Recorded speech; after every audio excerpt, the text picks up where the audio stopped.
C'est l'heure du journal de l'Afrique. Soyez les bienvenus sur France 24. À la une ce soir, le retour de Charles Blé Goudet en Côte d'Ivoire.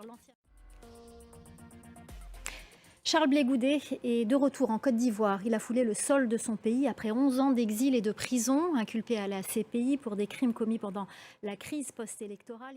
Alors cela fait plus de 48 heures que vous êtes de retour après 11 ans d'absence. Que ressentez-vous après ce week-end chargé ?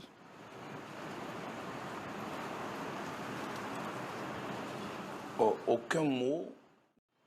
Merci pour votre réponse franche. Merci beaucoup Charles Blé Goudet d'avoir accepté notre invitation dans le journal de l'Afrique de France 24. Et merci à Caroline Dumais et Damien Kofi pour la réalisation de ce duplex.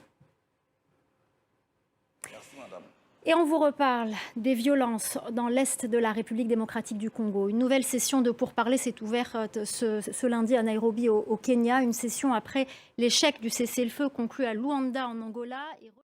En bref, le gouvernement centrafricain a affirmé ce lundi qu'un avion venu est reparti dans un pays voisin, a bombardé dans la nuit un camp de militaires centrafricains où se trouvaient également des membres de Wagner, le groupe paramilitaire russe dans le nord du pays.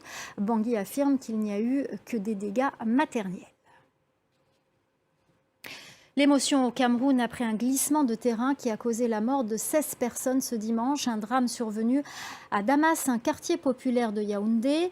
Les recherches se poursuivent pour tenter de sortir des corps des décombres. Ce phénomène est récurrent au Cameroun en raison des occupations sauvages de zones classées dangereuses. Reportage de Tony Michel Menga et Michel Steve Vandou.